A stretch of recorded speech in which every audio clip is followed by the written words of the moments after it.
Snow White. Hello everybody, this is Natasha, and His Royal Highness Prince Bertie the Frog has commanded me to tell you the story of Snow White by the brothers Grimm. The story of Snow White is about a beautiful princess who had the most nasty, horrible stepmother who ever lived. Bertie thinks it's rather interesting, as the wicked queen in the story reminds him of someone he knows, a certain horrid somebody who turned him into a frog just as he was about to marry the lovely Princess Beatrice. Now, in real life, most stepmothers are sweet and kind, but the ones who appear in fairy tales are generally horrid. See what you think about this one.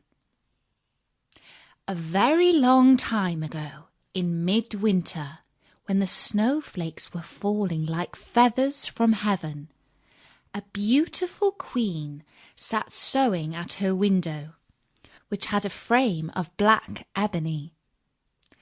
As she worked, she looked sometimes at the falling snow, and it happened that she pricked her finger with her needle, so that 3 drops of blood fell upon the snow. The queen said to herself as she looked at it, "Ah me! If only I had a dear little child who had skin as white as the snow, lips as rosy as the blood, and hair as black as the ebony window frame." Soon afterwards she had a little daughter, with skin white as snow, lips rosy as blood, and hair as black as ebony, and she was therefore called Little Snow White. But alas, when the little one was born, the good queen died. A year passed away, and the king took another wife. She was a beautiful woman, but proud and haughty, and she could not bear that anyone else should surpass her in beauty. She had a mirror, and when she stood in front of it and asked, "Mirror, mirror upon the wall, who is the fairest of us all?" the mirror answered, "Thou, O Queen, art the fairest of all." And the queen was contented, because she knew the mirror could speak nothing but the truth. But as time passed on, little Snow White grew more and more beautiful, until when she was 7 years old, she was as lovely as the bright day, and still more lovely than the queen herself, so that when the lady one day asked her mirror, "Mirror, mirror upon the wall, who is the fairest of us all?" it answered, "O Lady Queen, though fair ye be, Snow White is fairer far to see." The queen was shocked, and grew yellow and green with envy. And from that moment, envy and pride grew in her heart like rank weeds, so that she had no peace day or night, until one day she called her huntsman and said, "Take the child away into the woods and kill her, for I can no longer bear the sight of her. And when you return, bring with you her heart, that I may know you have obeyed my will." The huntsman dared not disobey, and he led Snow White out into the woods, and placed an arrow in his bow to pierce her innocent heart. But the little girl cried and begged him, saying, "Ah, dear huntsman, leave me my life. I will run away into the wild forest and never come home again." And as she was so beautiful, the huntsman had pity on her and said, Run away then, you poor child. While to himself he thought, the wild beasts will soon have devoured you. And yet it seemed as if a stone had been rolled from his heart, since he now no longer had to kill her. Then as a young wild boar came rushing by, he killed it, took out its heart, and carried it home to the queen. The cook was ordered to prepare this, and the wicked queen ate it, and thought she had eaten the heart of Snow White. Poor little Snow White was now all alone in the wild wood, and so frightened was she that she trembled at every leaf that rustled. Then she began to run, and ran over sharp stones and through thorns, and the wild beasts ran past her, but did her no harm. And she kept on running until she came to a little house where she went in to rest. Inside the cottage, everything she saw was tiny, but more dainty and clean than words can tell. Upon a white-covered table stood 7 little plates, and upon each plate lay a little spoon, besides which there were 7 knives and forks and 7 little goblets. Against the wall, side by side, stood 7 little beds covered with perfectly white sheets. Snow White was so hungry and thirsty that she took a little food from each of the 7 plates and drank a few drops of wine from each goblet, for she did not wish to take everything away from one. Then, because she was so tired, she crept into one of the little beds, but it did not suit her. And then she tried the others, but one was too long, another too short, and so on, until she came to the 7th, which suited her exactly. So she said her prayers and soon fell fast asleep. When night fell, the masters of the little house came home. They were 7 dwarfs, who worked with a pickaxe and spade, searching for copper and gold in the heart of the mountains. They lit their 7 candles, and then saw that someone had been to visit them. The first said, "Who has been sitting on my chair?" The second said, "Who has been eating from my plate?" The third, "Who has taken my piece of bread?" The fourth, "Who has taken some of my vegetables?" The fifth, "Who has been using my fork?" The sixth, "Who has been cutting with my knife?" The seventh, "Who has been drinking out of my goblet?" The first looked round and saw that his bed was rumpled, so he said, "Who has been getting into my bed?" Then the others looked round, and each one cried, "Someone has been getting into my bed too." But the 7th, when he looked at his bed, saw little Snow White, who was lying there asleep. And he called the others, who came running up, and they cried out with astonishment, and brought their 7 little candles, and let the light fall on little Snow White. "Oh, heavens! Heavens!" cried they. "What a lovely child!" And they were so glad that they did not wake her up, but let her sleep on in the bed. And the 7th dwarf slept with his companions, 1 hour with each, and so got through the night.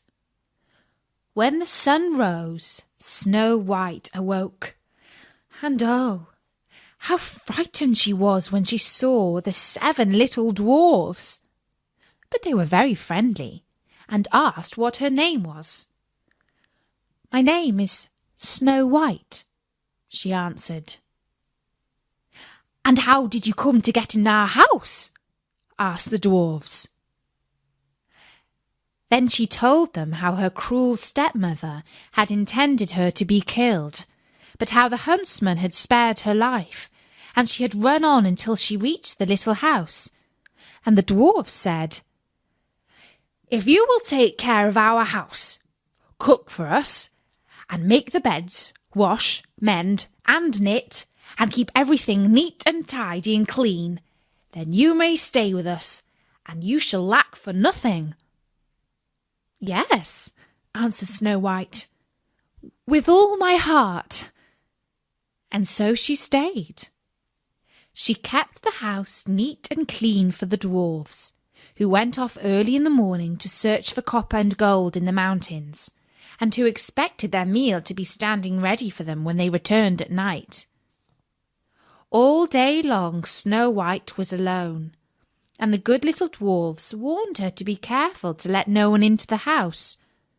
"For," said they, "your stepmother will soon discover that you're living here." The Queen, believing, of course, that Snow White was dead, and that she had eaten her heart, and that therefore she was again the most beautiful lady in the land, went to her mirror and said, "Mirror, mirror upon the wall, who is the fairest of us all?" Then the mirror answered, "O Lady Queen, though fair ye be, Snow White is fairer far to see. Over the hills and far away, she dwells with 7 dwarfs today." How angry she was, for she knew that the mirror spoke only the truth, and that the huntsman must have deceived her. She thought and thought how she might kill Snow White, for she knew she would have neither rest nor peace until she really was the most beautiful lady in the land. At length she decided what to do.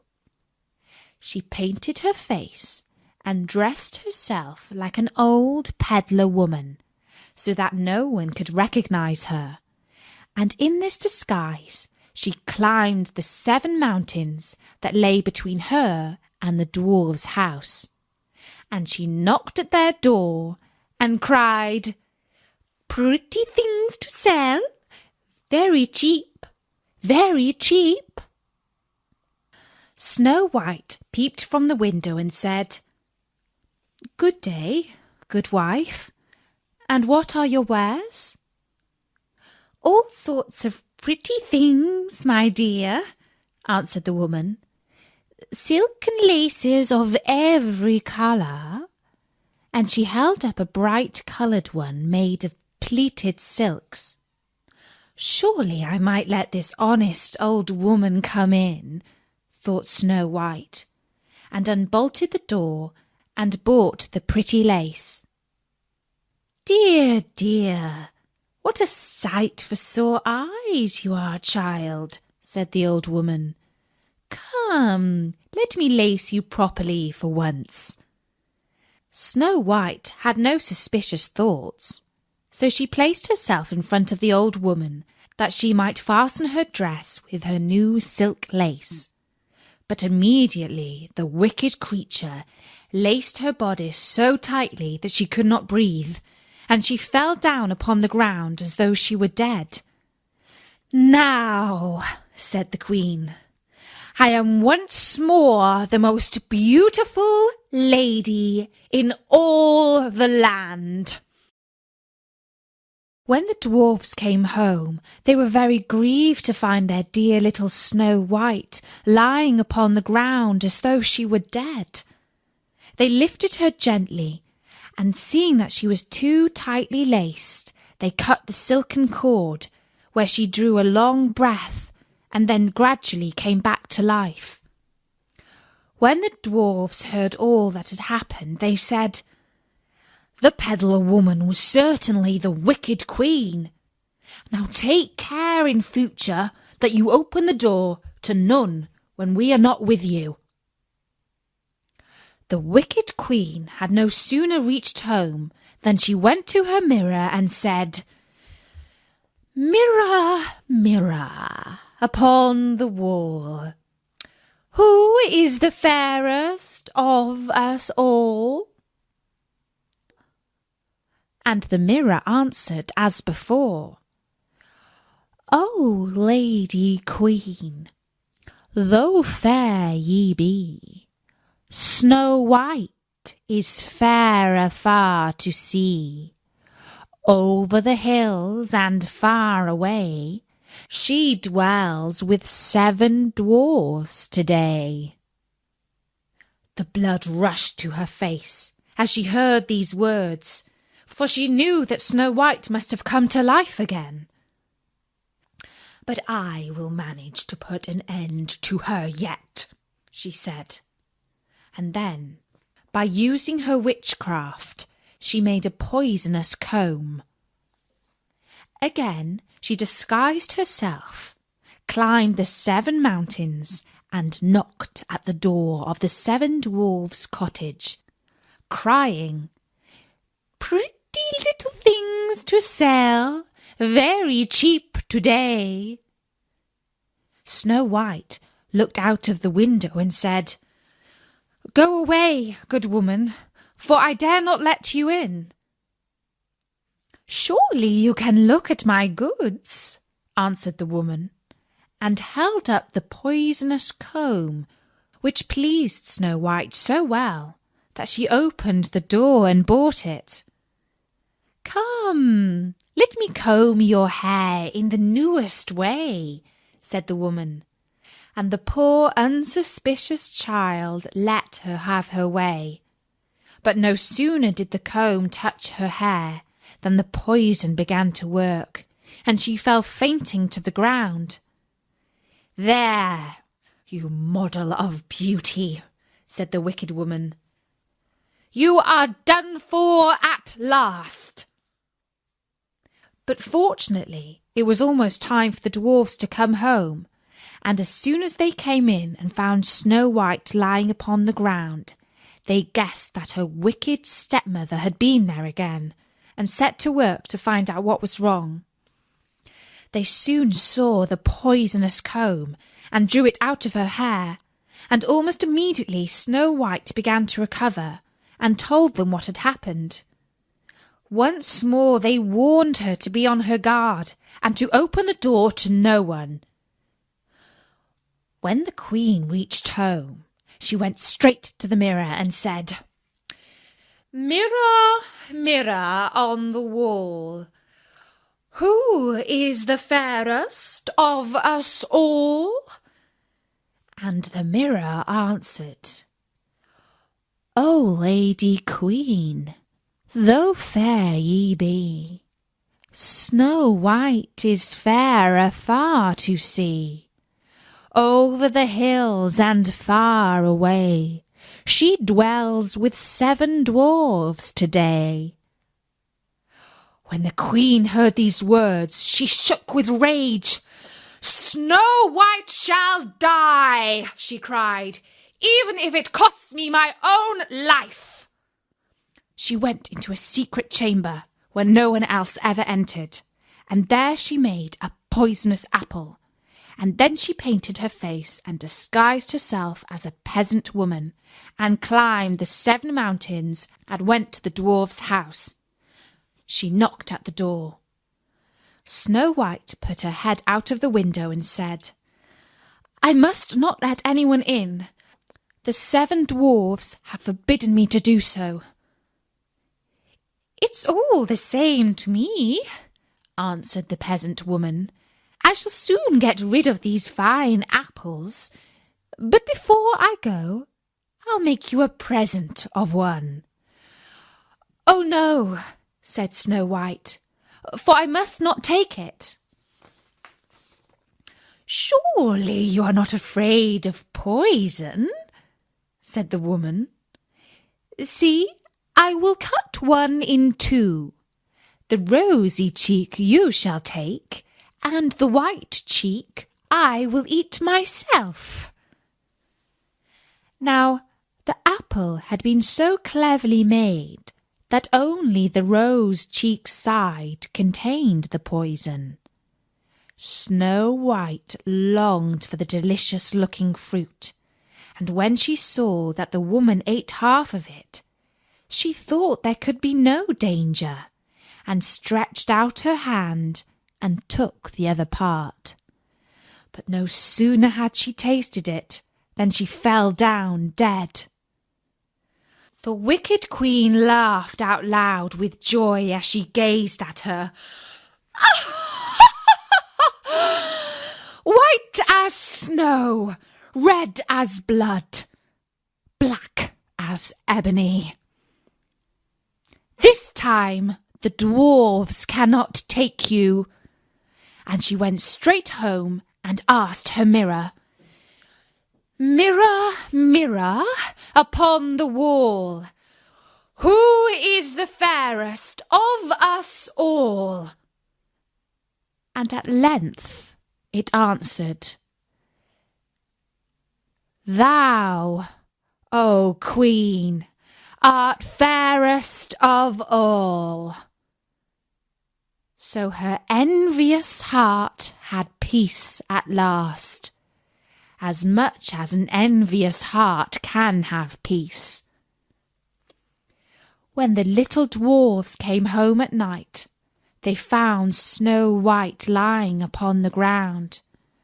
No breath came from her parted lips, for she was dead.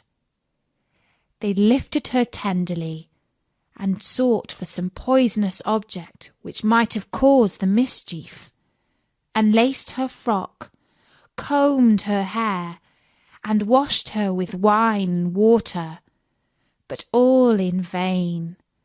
Dead she was, and dead she remained. They laid her upon a bier, and all 7 of them sat round it, and wept as though their hearts would break for 3 whole days. When the time came that she should be laid in the ground, they could not bear to part from her. Her pretty little cheeks were still rosy red, and she looked just as though she was still living. We cannot hide her away in the dark earth, said the dwarfs. And so they made her a transparent coffin of shining glass and laid her in it, and wrote her name upon it in letters of gold, and that she was the king's daughter. Then they put the coffin out upon the mountain top, and one of them always stayed by it and watched it. And birds came too, and wept for Snow White, first an owl, then a raven, and last a dove. For a long, long time little Snow White lay in the coffin, but she did not change. She only looked as though she slept, for her skin was still as white as snow, her lips as red as blood, and her hair as black as ebony. It chanced that a king's son came into the wood and went to the dwarf's house, meaning to spend the night there.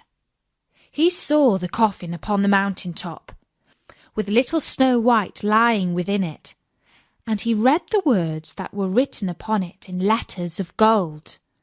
And he said to the dwarfs, If you will but let me have the coffin, you may ask of me what you will, and I will give it to you. But the dwarfs answered, We would not sell it for all the gold in the world. Then said the prince, Let me have it as a gift, I pray you, for I cannot live without seeing little Snow White, and I will prize your gift as the dearest of my possessions. The good little dwarfs pitied him when they heard these words, and so gave him the coffin. The king's son then bade his servants place it upon their shoulders and carry it away. But as they went, they stumbled over the stump of a tree, and the violent shaking shook the piece of poisonous apple which had lodged in Snow White's throat out again, so that she opened her eyes, raised the lid of the coffin, and sat up alive once more. "Where am I?" she cried, and the happy prince answered, "Thou art with me, dearest." Then he told her all that had happened, and how he loved her better than the whole world, and begged her to go with him to his father's palace and be his wife. Snow White agreed and went with him, and the wedding was celebrated with great splendour and magnificence.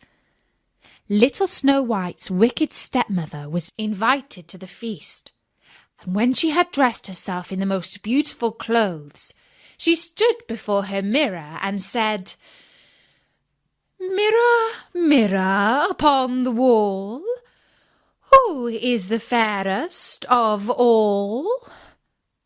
And the mirror answered, "O Lady Queen, though fair ye be, the young queen is fairer to see." Oh, how angry the wicked woman was then, and so terrified too, that she scarcely knew what to do. At first she thought she would not go to the wedding at all, but then she felt she could not rest until she had seen the young queen. No sooner did she enter the palace than she recognised little Snow White, and could not move for terror. But as punishment for the evil wicked stepmother's ways, a pair of red-hot iron shoes was brought into the room with tongs and set before her, and these she was forced to put on and to dance in them until she could dance no longer, but fell down dead. And that was the end of the wicked queen. And that was the story of Snow White by the brothers Grimm.